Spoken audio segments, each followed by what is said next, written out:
నిగ్రహించుకోవాలి కానీ మాట బయటికి అనకూడదు. అప్పుడే సంబంధాలు బాగుంటాయి. కోపాన్ని నిగ్రహించుకోవాలి. కోపం వస్తుంది, కోపం రావడం సహజం. నిగ్రహించుకోవాలి.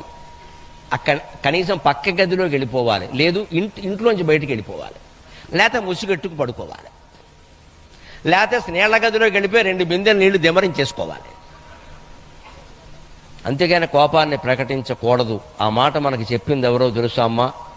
ప్రభాకర శర్మ గారు అర్చన చేస్తున్న ఆంజనేయ స్వామి గోడ మీద ఆ గంగ సింధూరపు రంగులో మెరిసిపోతున్నాడు. ఆ ఆంజనేయ స్వామి చెప్పాడు.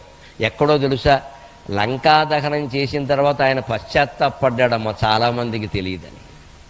లంకా దహనం చేశాడు అంటారు కానీ లంక దహనం అయిపోయాక బాధపడ్డాడు ఆయన.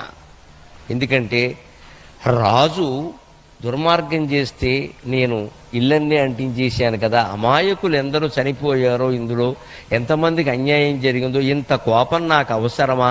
సీతాదేవికి వాళ్ళు అపకారం చేయొచ్చు, నిజమే. రాముడు నన్ను పంపొచ్చు. ఆయన సీత ఉందో లేదో చూసి రమ్మన్నాడు కానీ కొంపలంటించి రమ్మని చెప్పలేదు కదా.